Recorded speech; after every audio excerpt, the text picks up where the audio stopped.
Shalom,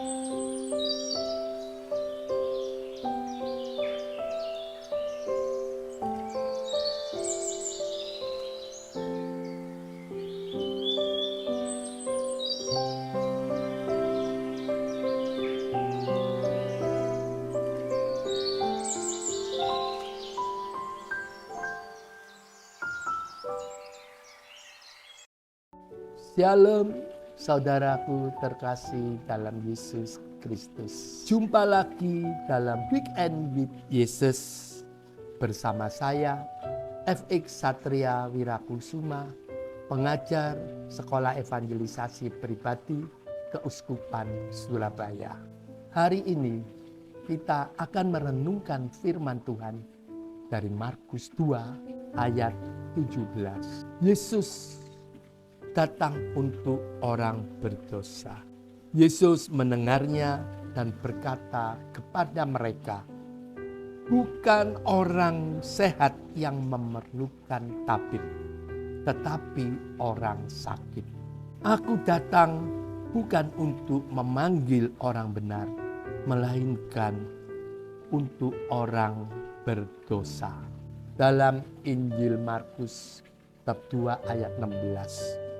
Pada waktu ahli-ahli Taurat dari golongan Farisi melihat bahwa ia makan bersama dengan pemungut cukai dan orang berdosa itu, berkatalah mereka kepada murid-muridnya, "Mengapa ia makan bersama-sama dengan pemungut cukai dan orang berdosa?"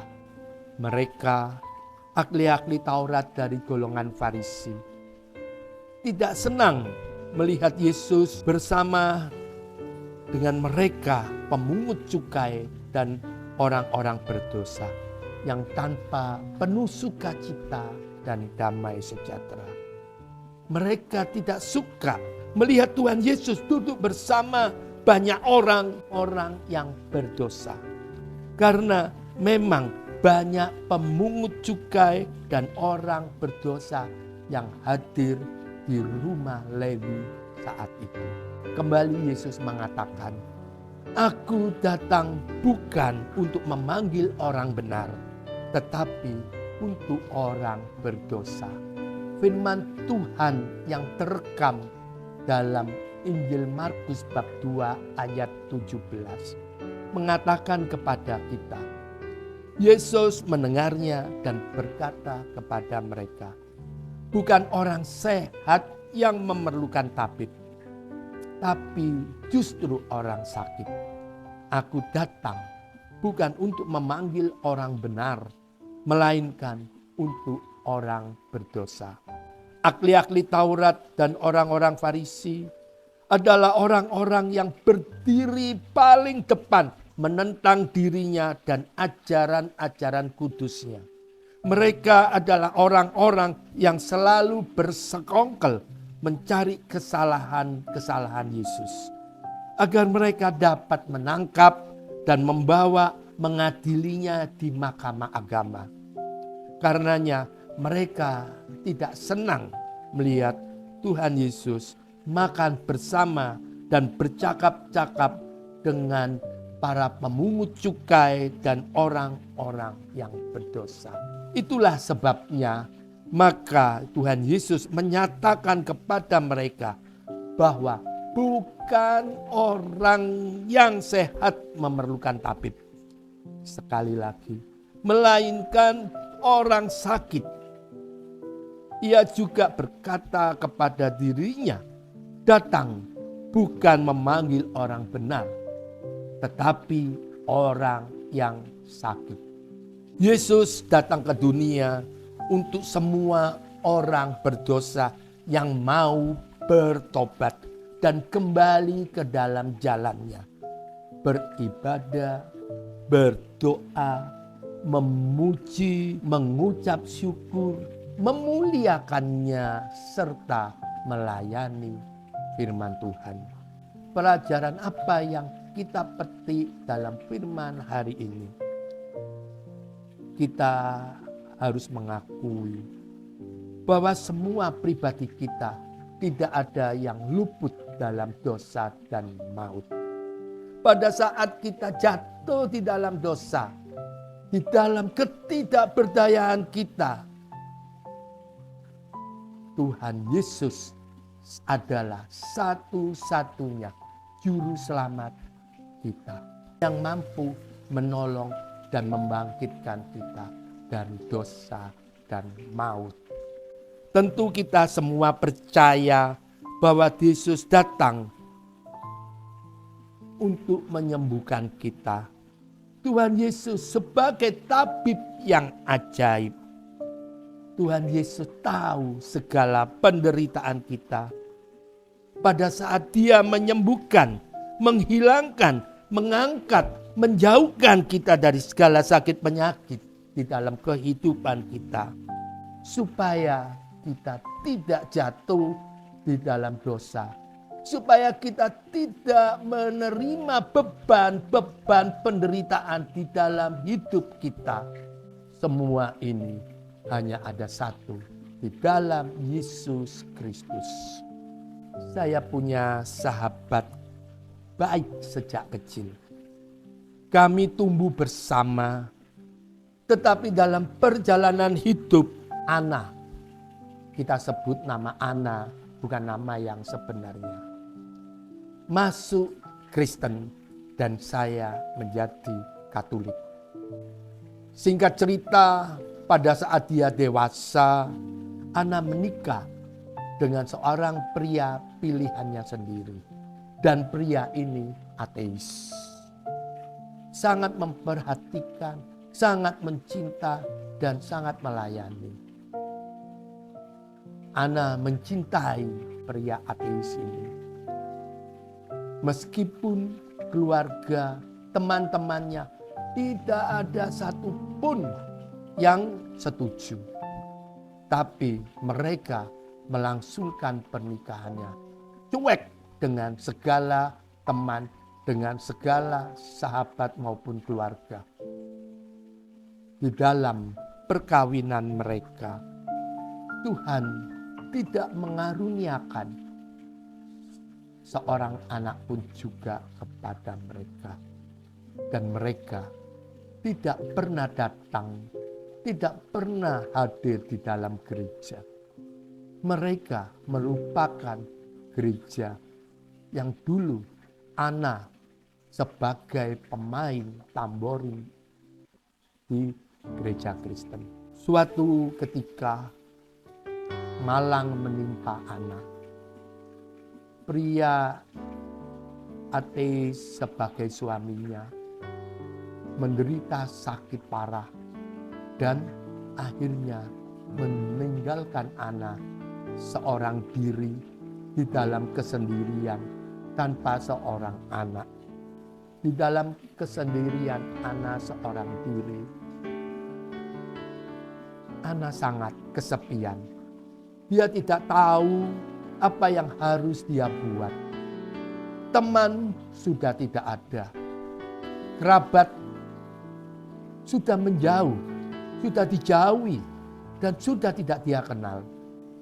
Tetapi di dalam kesendirian ada seorang bapak tua. Usianya kurang lebih 20 sampai 25 tahun. Lebih tua daripada Ana. Dan dia sangat memperhatikan Ana di dalam kesendirian. Tetapi bapak ini punya 2 anak yang sudah dewasa dan punya istri. Bapak ini akhirnya mengajak Ana untuk menikah di KUA. Kembali Ana ketemu dengan saya sebagai sahabat kecilnya. Memberitahukan kalau dia mau menikah di KUA dengan bapak tua ini. Jujur, saya terus mengatakan, saya langsung mengatakan tidak setuju. Tapi ini hanya sekedar pemberitahuan. Bukan keputusan saya pada akhirnya. Dan dia tetap melangsungkan perkawinan di KUA dan Ana menjadi seorang walaf. Suatu ketika kedua anak tirinya ini menyakiti Ana secara fisik. Ana tidak berdaya karena bapak tua ini tidak membela dan tidak bisa berbuat apa-apa kecuali cuma membiarkan saja. Sehingga Ana dengan perjuangannya sendiri dia melarikan diri. Di dalam pelariannya ini dia mencari pertolongan. Ana minta cerai dengan si bapak tua. Perceraian diurus di KUA sehingga Ana sekarang menjadi janda untuk kedua kalinya. Di dalam kesendiriannya, di dalam segala kebingungannya, lebih bingung daripada yang pertama. Dan Ana merasa dirinya sangat berdosa kepada Tuhan Yesus. Kalau dia semasa kecilnya hidup bersama-sama dengan saya, dia beragama Kristen dan saya sebagai seorang Katolik. Dia menjadi pemain tamborin melayani di dalam gereja, tetapi dia gagal di dalam perkawinannya. Dia gagal mengarungi samudra kehidupannya. Dia sangat menyesal. Dia sangat berdosa dan dia tidak tahu harus melangkah kemana. Di dalam ketidakberdayaannya, di dalam ketidakmampu dan kebingungannya, dia berjuang seadanya, bekerja seadanya. Panas terik dia jalani, sakit penyakit dia alami di dalam kesendirian. Dan suatu ketika di dalam penderitaannya, dia kembali ketemu saya. Dia teringat mengontak saya sebagai sahabat kecilnya. Dalam pergumulan ini, dia menceritakan semua kejadian yang dia alami. Dan Ana melihat, dia memperhatikan bahwa saya bersama keluarga kami hidup bahagia, penuh damai sejahtera. Kami, keluarga, sangat diberkati dan dicintai oleh Tuhan Yesus. Dan dia melihat hal ini. Dia menjadi tertarik. Karena dia melihat ada Tuhan Yesus di dalam keluarga kami yang setia, taat, dan melayani di dalam gereja Katolik. Kami sangat setia. Dan dia justru melihat kunci kebahagiaan hanya ada satu-satunya dalam Tuhan Yesus. Saya berusaha mengajarkan firman Tuhan kepada Ana bahwa masih ada pengampunan dosa. Di dalam gereja Katolik ada sakramen tobat. Dan saya ceritakan, masih ada harapan untuk dia bangkit lagi dari keterpurukannya. Masih ada titik-titik terakhir perjumpaan dengan Yesus kalau dia mau bertobat. Akhirnya Ana menyadari bahwa ada kasih, ada penyertaan Tuhan, dan ada pertobatan di dalam gereja Katolik. Meskipun dalam gereja Katolik dia katakan banyak aturan, banyak pelajaran yang harus dia jalani sebelum masuk dibaptis, 52 kali pertemuan. Puji Tuhan, saat ini ditulis, Ana mengikuti pelajaran agama Katolik sebagai katekumen yang akan dibaptis pada Paskah yang akan datang. Doa kita mengiringi pertobatan Ana yang dijamah oleh Tuhan Yesus sendiri.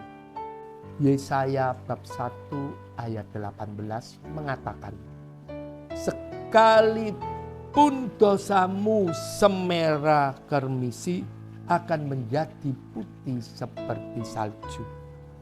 Sekalipun berwarna merah seperti kain kesumba akan menjadi putih seperti bulu domba. Berbahagialah kita yang mengimani bahwa Tuhan Yesus datang ke dunia bukan untuk memanggil orang benar, melainkan untuk orang berdosa supaya mau bertobat dan kembali kepadanya. Karena Dia sudah menyediakan bagi kita bagian hidup kekal yang penuh sukacita, damai sejahtera bersama Allah Bapa untuk selama-lamanya. Bagaimana cara Yesus menemukan diri kita masing-masing? Kepada siapa kita membawa keselamatan kepada orang-orang di sekitar kita? Sebagai akhir kata, terima kasih Tuhan Yesus karena Engkau telah menemukanku di saat aku membutuhkanmu. Amin. Dalam nama Bapa, Putra, dan Roh Kudus. Amin. Ikuti terus Weekend with Yesus setiap hari Sabtu di channel ini. Tuhan Yesus memberkati.